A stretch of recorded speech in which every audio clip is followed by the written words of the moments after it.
This conference will now be recorded. Thank you and welcome for being here tonight. My name is Charity Rouse. I am the Director of Local History for the Spartanburg County Public Libraries library system in Spartanburg, South Carolina.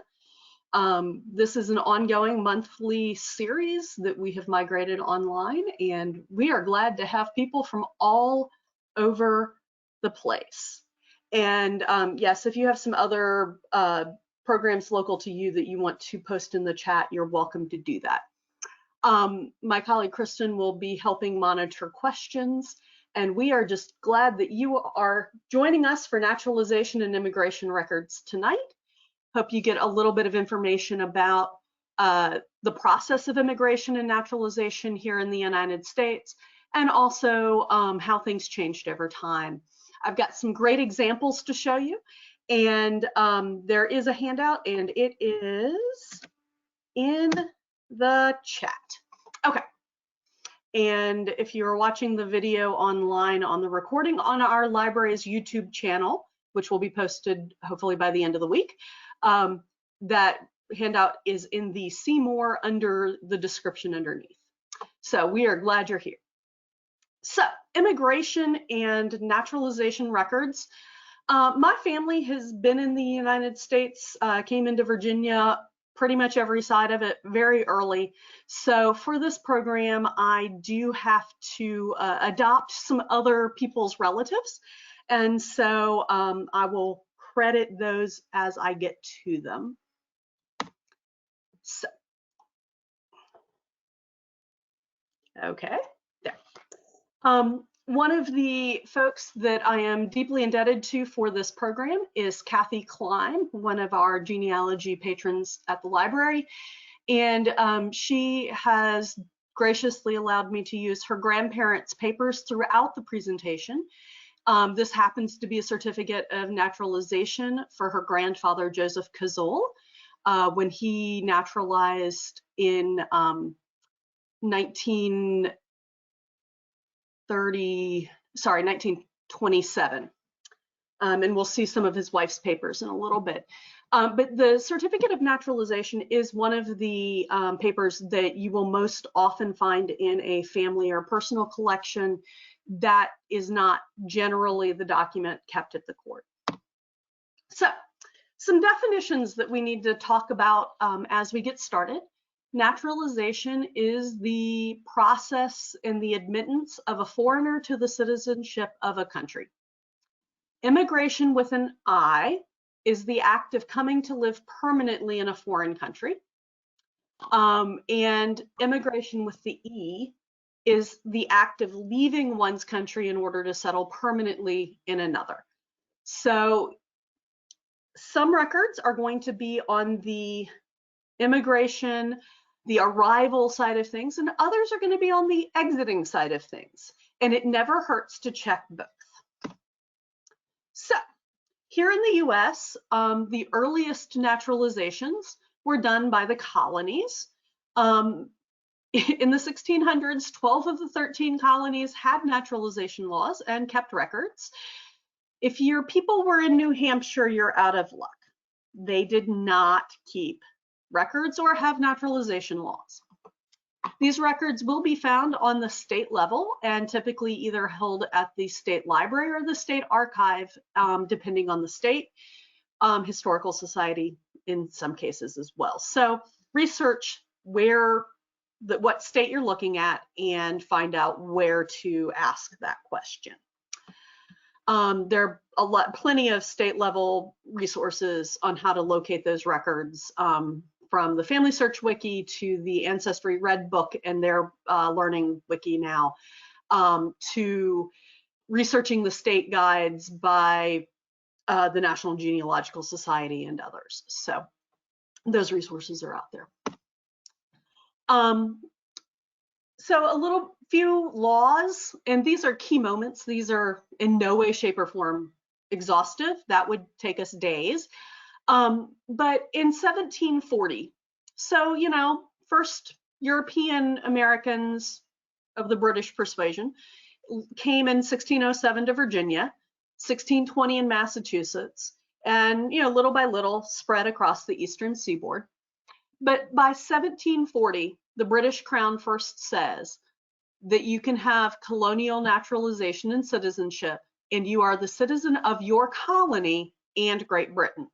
So my ancestors would have been a citizen of Virginia and Great Britain.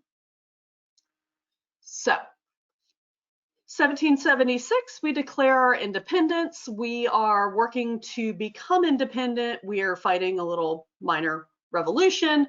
And in 1776, it was decided if you were born here, you have citizenship. In 1778, the Articles of Confederation state that if you are a citizen of one colony, you are a citizen of all of the colonies. And then in 1790, it's the first federal naturalization law establishing the process for becoming a citizen. So, we finished the war in 1782-ish, 83, and takes about 7 years for them to really start getting laws and figure out how we're going to function as a country and all of that good stuff. So first census, first naturalization law took place in 1790. Those early naturalizations are going to be recorded in books similar to this. This is the South Carolina naturalizations prior to 1906, which occurred in a federal level court. And we'll talk more about the levels of court in a minute. But this, the first line is John Anderson. He's 31 years old from Norfolk, England. We'll get to the next page in a minute. Next line is William Aiken, 34 years, from Antrim, Ireland. And then the top guy, Mr. Anderson, was a mariner, so he was in and out as on a ship, and that's from 1808 naturalization. And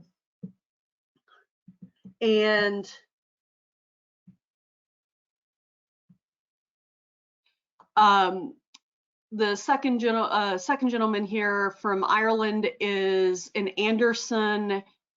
Charleston, and he is a merchant. And so you will often see, as on this list, merchants, ship mariners are going to be the people most likely to naturalize because they want to have some sort of papers to say, no, I belong over here. You can't conscript me for your army elsewhere. Women, until 1922, had derivative citizenship. And so their citizenship status depended on their husbands. If they were a child, they're usually fathers. But the woman could lose citizenship if she married someone who was not a citizen of the U.S. And so if he became a citizen, she would re-become a citizen. Until the Cable Act in September of 1922. And she could still lose her citizenship by marrying a non-citizen, but she had to renaturalize or go to court and repatriate in order to re-become a citizen. Now, that's not hugely an issue until 1921, when women could vote. And so many women needed to be able to be citizens so they could vote. And some of them didn't realize that when they'd gotten married, they had lost their citizenship. So there may be records for your ancestor in that. Derivative citizenship for minor children. Typically, and this varies a little bit era to era, but if they were under age 21, they were considered derivative under a parent, either a father or a mother, provided they had resided in the US for at least 3 years, and were under 21 at the end of that 3 years. So if they turned 21 after they came, they would need to be naturalized on their own accord. But you will often see them being naturalized at the same time a parent is. In 1906, the law changed, and that mandated that all derivative family members be listed on the declaration of the head of household. Prior to that, they were not necessarily named. And so derivative citizenship can be very hard to track. If you're having trouble finding an ancestor that you know came into the United States in a certain era and after, do check for their parent, do calculate what their age might have been, because they might have been in this derivative citizenship class. Now, many people think excluding people from citizenship, excluding certain groups over time is something new and different, and it's not. So these are just a small handful of groups that have been excluded from citizenship over time. From 1790 to 1866, anyone who was not a free white person was excluded. That changed with the Act of April 9th, 1866. Chinese Exclusion Act is one that you might hear about relatively regularly, but they were denied citizenship under the Act of May 6th, 1882. That was repealed by the Act of December 17th, 1943. Native American Indians were finally granted citizenship under the Act of June 4th, 1924. So prior to that, Native Americans were not considered citizens of the United States. They have dual citizenship in their tribe and the US post 1924. In 1917, they required a literacy test in an attempt to stem the immigrants, particularly immigrants from Eastern Europe. Now, with all of those exclusions, with all of those other types of, hey, you have to do paperwork, there were a number of times when automatic naturalization happened, which means there's no paperwork for these. If you were born in an annexed territory, you automatically became a citizen when the territory was added to the United States. And so, again, this is representative. It is not conclusive list, but 1789, if you were born in one of the states that was a state at the time, then you were automatically naturalized. Louisiana Purchase happened in 1803. Florida came into the US in 1819. 1845 brought the Republic of Texas. 1846 was Oregon Territory. 1848, California and Mexican Territory. And then 1854, the Gadsden Purchase, which was Arizona, New Mexico area. So these places, automatically, if you happen to live there and you were born there, then you got absorbed. Kind of like the Borg if you're a Star Trek fan. The naturalization process typically is a two-part process. It includes 3 primary documents, although you will find additional documentation. You will have a declaration of intention, which is filed in nearly any court until 1906, municipal court all the way up to federal court. And then after 1906, it has to be filed in a federal court. Could be federal district court, it could be any level of federal court. Then you have a petition for citizenship with an oath of allegiance and a proof of residency filed in any court, not necessarily the same court as the earlier documents, and we'll talk a little bit about why in a minute. And then you do have that third piece, that certificate of naturalization, which is issued to the new citizen. The certificate often has information that pertains to the birth location of the person. And also remember, European records were not centralized until the 20th century. Country lines in Europe changed and continue to change. Geography is not a static thing. I mean, Germany as we know it only dates to the 1989 when the Berlin Wall fell. So relatively recently, Yugoslavia broke up into Croatia, etc. So sometimes you find records that say someone was from a country and that country no longer exists, or that part of that country is no longer part of that country. So it can help you pinpoint where to be looking for records. So what is on a declaration of intention? The declaration of intention is filed in, again, nearly any court before 1906, then in a federal court. It is often filed near the port the immigrant entered the US. Sometimes it's New York. That's where we think of with Ellis Island, which only dates to 1892. But lots of ports were active throughout our country's history. You know, hundreds of ports were active over time and at any given time. Minimum residency requirement between the Declaration of Intention and the petition varied from, in the 1790s, it was 3 or 5 years, depending. 1798 to 1801, somebody was in a bad mood because they decided you needed to be here 14 years before you could naturalize. In 1801, it went to the present 5 years. Now,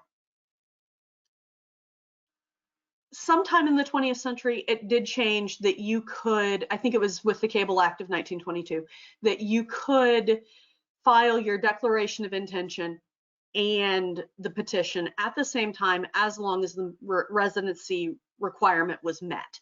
So sometimes these are filed at the same time, but the paperwork will tell you.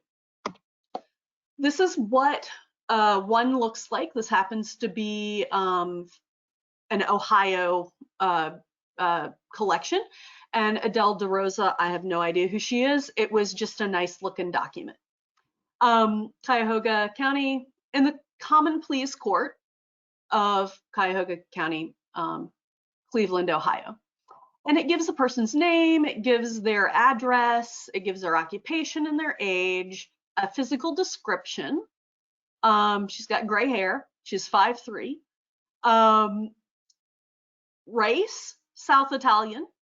She was born in Naples, Italy. And it gives the name of her husband and when they were married in 1907 in New York. He was also born in Naples, so whether they knew each other in Naples or not, it's the Italian bond. And then there's a space if they had children. And then the Declaration of Intention is listed down here with the number and where it was filed. So going on down the page, you see she came into New York on the SS Ancona. And then this is really beautiful because you get a nice picture of Ms. DeRosa, you get her signature, and you get the clerk saying, she's here, this is who it is, she matches her signature, her photograph. So on the petition and oath, you get the statement of last foreign residence, you get the date of entry into the US, the method of entry, whether it was a ship or a border crossing, which can help because Canadian, Mexico, we did have people who came into ports in both of those countries and then came across the land at various times. And then you also get an affidavit of a petitioner and witnesses. So this is Mary Cazole, the wife of the gentleman whose naturalization certificate we saw earlier. And this top part gives us a lot of information, and I'm going to enlarge part of it. She came in 1922 on the Aquitania with the intent to immigrate. Her husband was Joseph, and his date, Yugoslavia, and they have these children.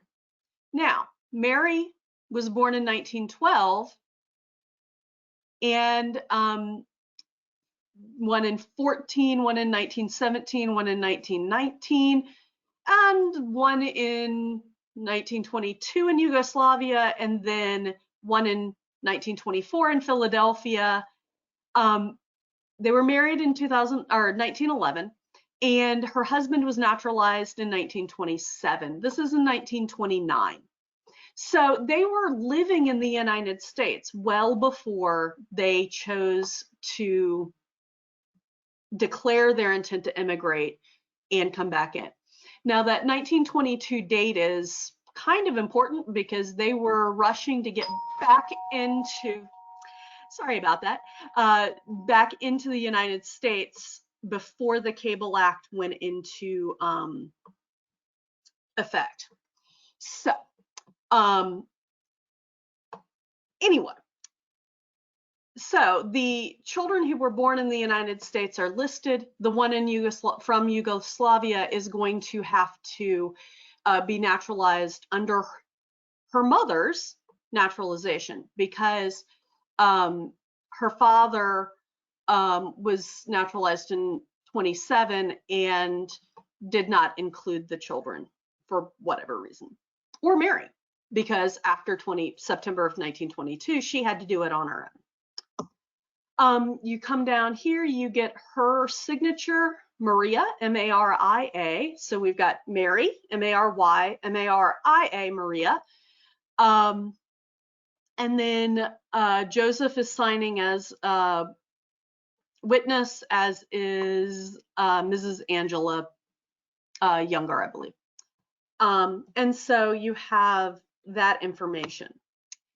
If you continue on, you have Maria Cazol here signing the oath of allegiance that she is rejecting her allegiance to Alexander I, king of the Serbs, Croats, and Slovenes, and that she is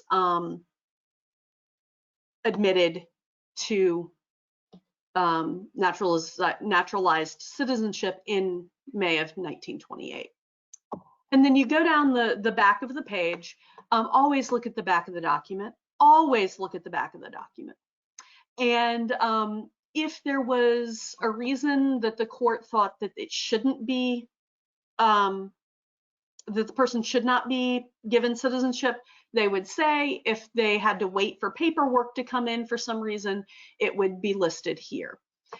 If a witness wasn't available, then they would add more people for the continuances. And then the certificate number and when it was issued. Also in the file, you do, at least in the 20th century, after 1906, you do get a certificate of arrival from the US Department of Labor certifying when they arrived.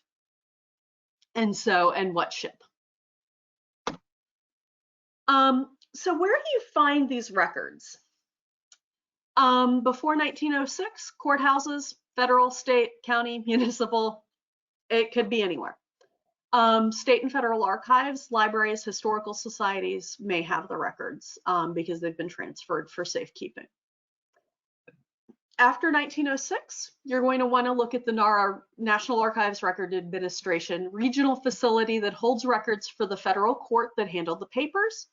You can also contact the local court which handled the process because they may still have a copy as well. The website at NARA is archives.gov, G-O-V. That's kind of an important .gov. Ancestry Library Edition, Ancestry itself, that has a significant immigration collection. FamilySearch.org, passenger arrival lists. You may find things at the Ellis Island website or Castle Garden website. It's Liberty Ellis or Ellis Liberty. Ellis Island and Liberty Island are in a combined website now. But Google Ellis Island genealogy and it'll get you to the right website. On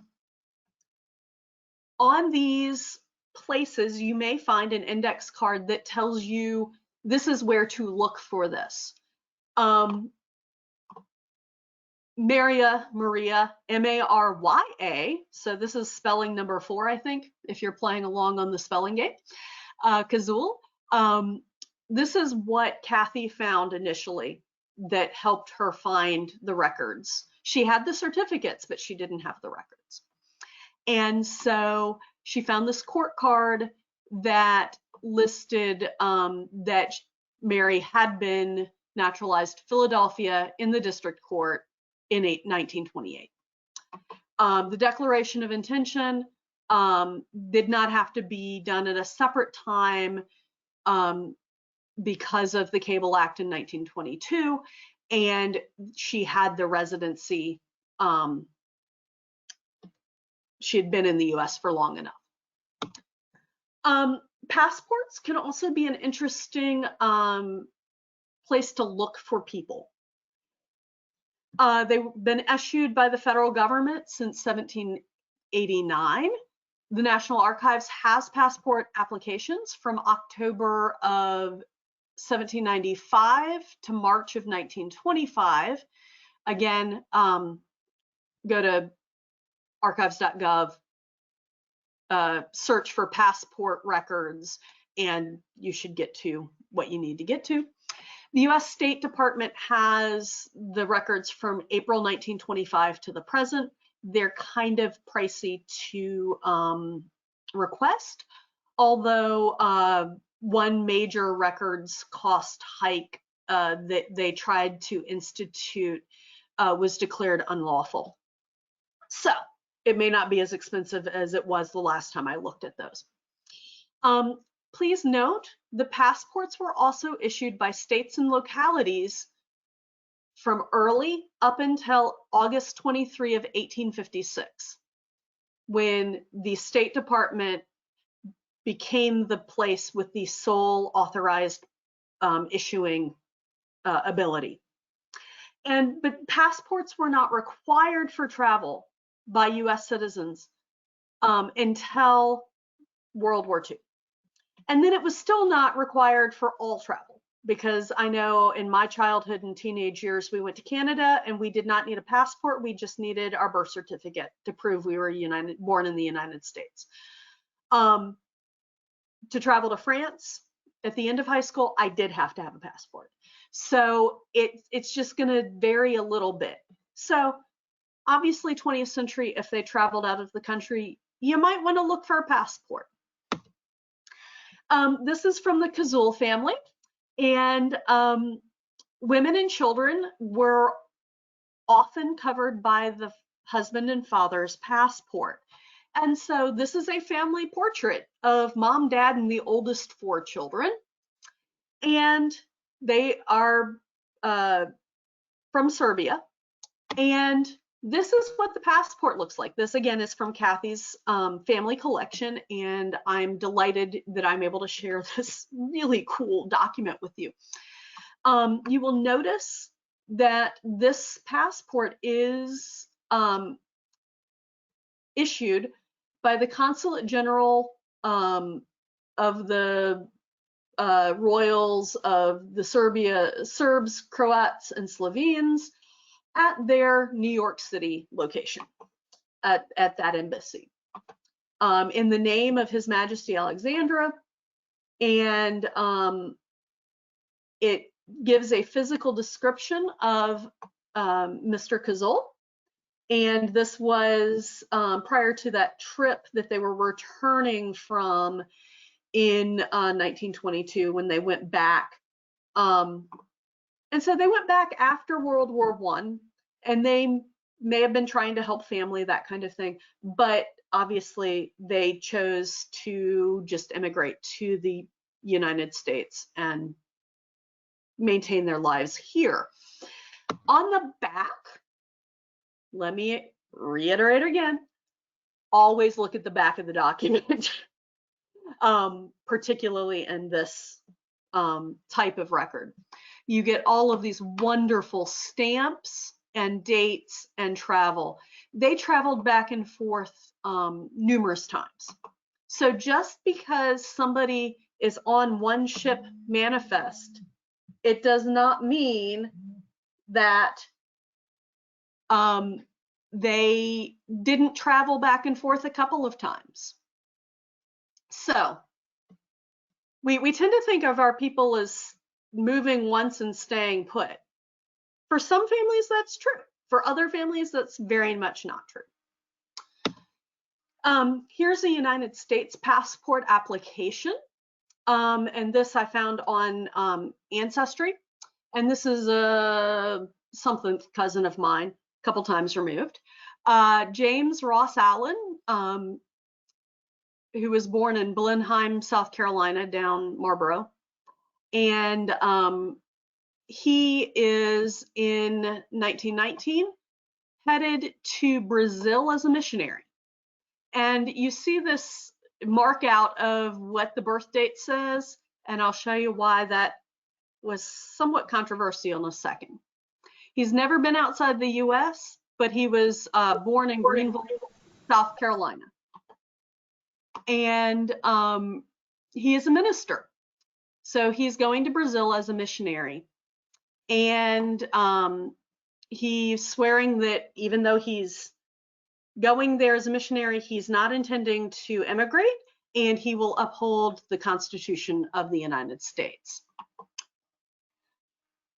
Further on, you get the description of the applicant, and you get some identification.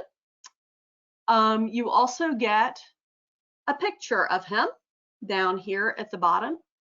And then on the next page in the file is a letter from the Foreign Mission Board in Richmond, Virginia, that's stating, yes, we are sending him to Brazil as a missionary.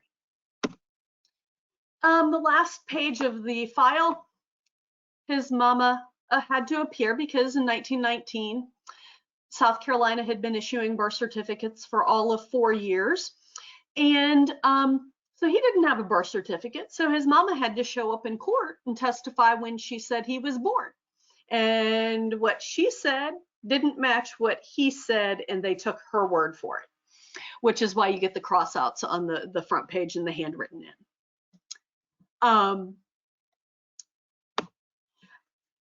Another cool thing I found for James Ross Allen is an affidavit, a report of birth to the consulate in Rio de Janeiro for the birth of his son, James Ross Allen Jr. in 1920. A couple of interesting things about this is it confirms that in 1920, Margie, Mrs. Allen, did not have her own passport. She was under his passport, and that they were living in Rio de Janeiro, etc. A report of the birth, a register of the birth with the consulate would mean that the child had American citizenship, born to two American parents, but they were living abroad. And so that makes a huge difference. And it legitimizes the birth. And everyone is under dad's passport. Okay. Passenger lists. Can be really helpful in giving you the hints you need to locate the information, just like those index cards that you may find from the various courts. The passenger list may tell you a wealth of information. These next documents are from my cousin's other grandmother. She immigrated in 1921. And these passenger lists will generally tell the ship and country where the person came from, or at least the last port they left in Europe. And you need the original name of the immigrant. You will also be able to see who else was on the ship. Often you will find family units traveling together, neighbors traveling together, etc. You do need the original name of the immigrant. Spelling, as always, was phonetic and inconsistent. So be fuzzy and generous with your searching. Before 1820, you're going to be wanting to look at published lists, indexes of passenger lists, indexes such as the, I think it's now Gale, it used to be called Philby's, immigration books, and we've got an entire set of shelves that have these books that are just names of passengers on various ships at various times. 1820 is when US law required arrival records to be kept. So prior to 1820, it's luck of the draw whether it survived. Post 1820, much of that survives. Now, there are times when floods, hurricanes, etc., may have gotten some of the records, but typically you can find post 1820 ship records. You may also find the Philby's indexes have been parceled out to Germans from America and Irish to America, and some of those groups as well to help you target your search. And a lot of it's on the internet these days.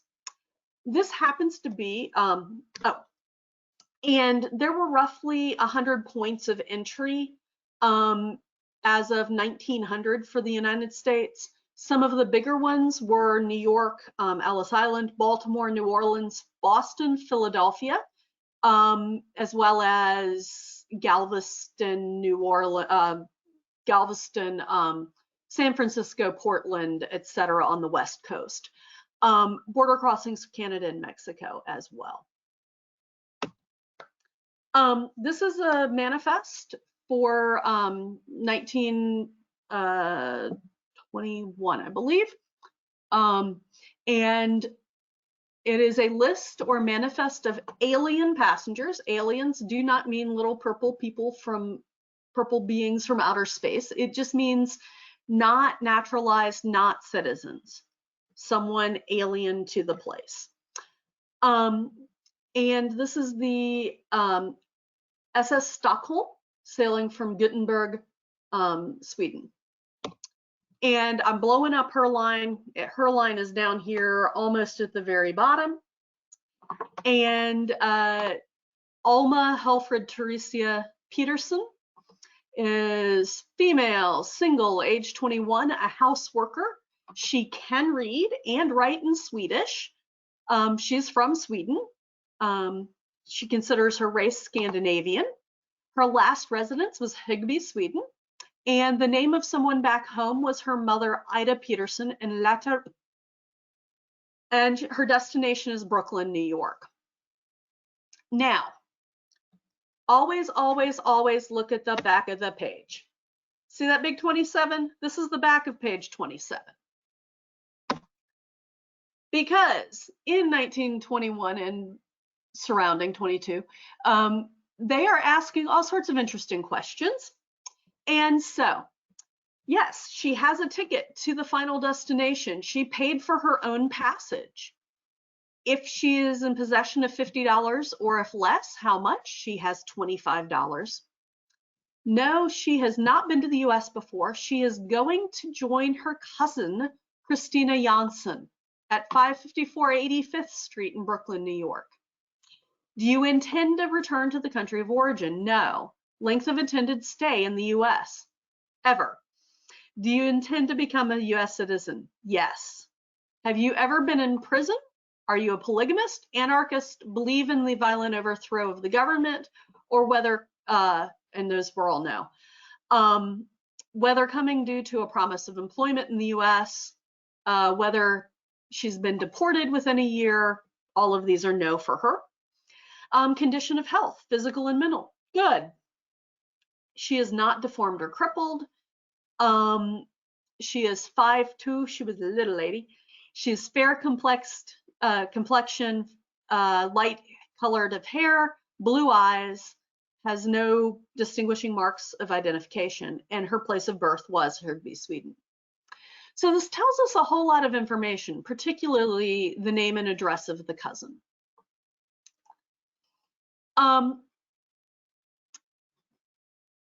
How I found her naturalization documents, I mean, we knew she was here, was on this 1939 list of US citizens. So the last one was aliens. This is 1939 list of US citizens on the SS Drottningholm from Gothenburg. June 1st, 1939, arriving at the port of New York, 10 June, 1939. Here she is on line 2, and her son Robert, my uncle by marriage, is an infant. And so between the time she immigrated as a houseworker and this point, she has married, she has had a baby, and she took the baby home to visit mama. But the really awesome thing is, over here, it says she holds certificate of naturalization issued at Common Pleas Court, Paterson, New Jersey, February 18th, 1937, number 4181356. And then their address in Clifton, New Jersey. So what did I do?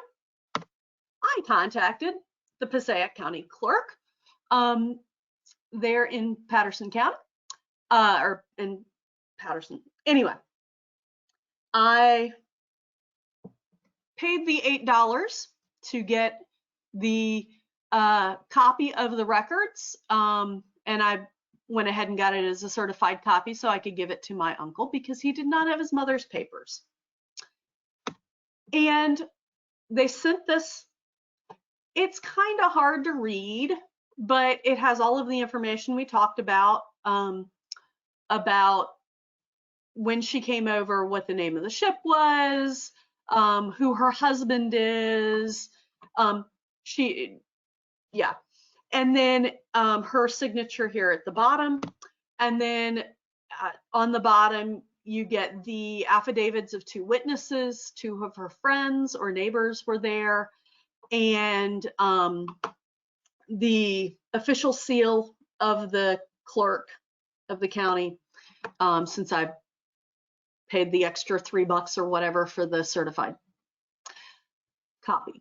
Also in the file they sent was her oath of allegiance that she was giving up her allegiance to Gustavus, the King of Sweden, and in February of 1937. So this is shortly before my uncle was born that she was doing this. It also included, since it was post-1906, the certificate of arrival, and it points you back to that SS Stockholm. If you hadn't found the right ship arrival record, this is a place to locate that arrival record. Now, Saturday, I was sitting at my computer and I was looking at a Facebook group, and somebody said in passing about, hey, naturalization records from Passaic are online now. So I trotted over to the Clerk of Court's website and I said, let me search for this. It's a much more legible copy than what I got sent. So I have now sent this to my cousins so that they can have their own copies in addition to the copy, the original copy that my uncle has, the physical copy. But it tells you, where it is in the clerk's records, and then it is 3 pages, and it has the petition and the oath and the passenger arrival list. So, and it's more legible than the other one. So it's kind of cool. So if you haven't found something in the past, wait a while, try again, search your sites again, because things are coming online. Now, remember at the very beginning, I said something about there being immigration being the IMM arrival records and EMM being the exiting records.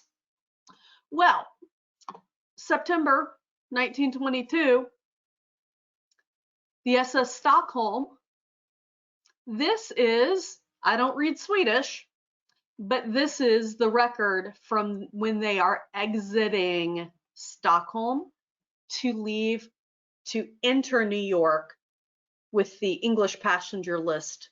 They were filled out by the ship's employees on either end. So, and you do see Alma Helfrid Theresia Peterson, except for it doesn't have Teresa, it just says T. Her birth date, age, etc. So, if you can't find the one, do look for the other. If you're just interested in whether you can find it, because this became a challenge to me, I was able to find this. So it's just kind of cool. In searching for naturalization records, this is the Ancestry page, and it's a couple years old. It may not look like this anymore. But if you go to the card catalog on Ancestry or the card catalog on Family Search, or either any of the other large databases for genealogy, you will want to look for title naturalization and do a search. You will also want to look for keyword naturalization and do a search, and see if you find records that would be appropriate to the time period, to the location you are searching. And then you're going to want to search within the record set itself, rather than just searching from the main page of Ancestry, or, goodness forbid, waiting for a hint to show up in your tree. On Ancestry, only a small percentage of the most popular databases actually produce hints. So you may be missing huge amounts of information on your ancestor that is priceless, simply because you aren't doing any searching yourself. So do search, do look. Spellings are not standard, so you may need to do some searching. I mean, the computer AI is getting smarter all the time, but still not nearly as smart as a human eye. Again, you may find that what is on Ancestry is only these index cards that tell you, U.S. District Court, Chicago, Illinois, and a petition number. Cook County, Illinois has a great archive. They used to have a great website online, not so much these days, but you can still contact them and order the record. And I have no idea who this Elizabeth James Rouse is, no relation as far as I know, but I like using Rouses as an example. You may also find, this is from Aiken, South Carolina, but on Ancestry, selected naturalization records and the petitions, and it's just a list of the petitioners, not necessarily a person by person document. So you may find a list, but this will point you to where to go next for the records. And so you may be able to find a lot of people that you didn't know when they came or when they naturalized. You may be in the same boat with me, that many of your people came and they were here before and got automatically naturalized. So you may not find, but it's a fun thing to search. And let's see, are there questions? Okay. I see, why would a name be crossed off the passenger list? It could be any number of reasons. A name could be crossed off the passenger list because they didn't make it, they bought a passage, but they didn't make it on the boat to leave wherever they were coming from. They may have died en route, or they may also have not been accepted to enter the country they were trying to enter. So maybe held at Ellis Island for medical inspection or on other suspicion, and potentially loaded on a boat and sent back home. So sometimes a passenger's name would be crossed off. Sometimes they realized that they had written it twice. So it just depends, or that they put it on the wrong list. So like a passenger got written on the crew list, or someone got written on the alien passengers versus the the naturalized passengers, the citizens. So, the immigration record from Sweden, I believe that was on Family Search, and I'm gonna go back to it and see if I wrote myself a note as to where I found it, and I did not. But I believe that was Family Search. I don't believe it was a Swedish site because I am not conversant in Swedish, so I'm not sure how I would have searched that. But there are some European sites for immigration and passenger lists that have English-based search options. So you may find something that was that is over there. I know a couple of the German ones do. And sometimes, I mean, on that one, I was searching the name of the ship. And so the Stockholm was gonna be the same spelling either way. And so I may have searched for that. It's been a number of years since I found it, and I did not make good notes. Sorry about that. Photos on naturalization papers, you start seeing those around the turn of the century into the teens and 20s. And that's because photography was becoming mainstream enough that it was available, but also because they realized that a photograph was going to be a whole lot more reliable to compare somebody standing in front of you to the photograph than to just a general description of light hair, blue eyes, whatever. So you may find some photographs earlier, but generally not prior to the 1860s. Photography started in the mid 1840s in France with daguerreotypes. But I would say it's by the early 20th century, you're going to find photographs. So awesome. Are there other questions? If not,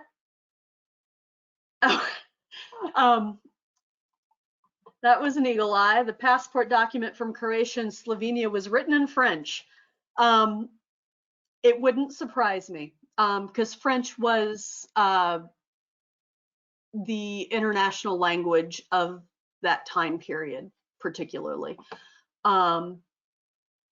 Yeah, a crossed out name could also mean they missed the boat. Yes, they had bought a ticket, so the employee had filled in the record, but then they didn't make the boat. So yeah, it could be a number of different things.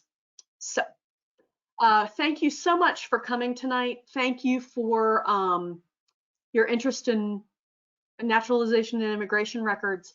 And I do invite you to go to our YouTube channel, look at the genealogy playlist. We have some short videos that my colleague Kristen has been doing on how to use certain resources, yearbooks, family search, house research.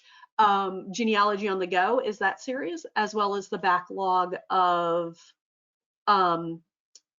our other records. And one more question was on the mariners were naturalized to avoid war.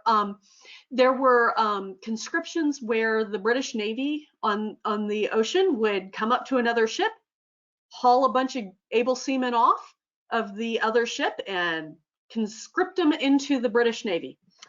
And so having naturalization papers to the United States gave a little bit of security that even if they got conscripted, the US would help get them back. So yeah, it helped eliminate you from having to serve in someone else's Army or Navy as well. So thank you so much. And next month, first Monday of the month, which is Easter Monday, we will be talking about church records. generally, and where to start looking for those outside of the local congregation. So thank you so much. And I need to figure out how to stop my recording. This conference will now be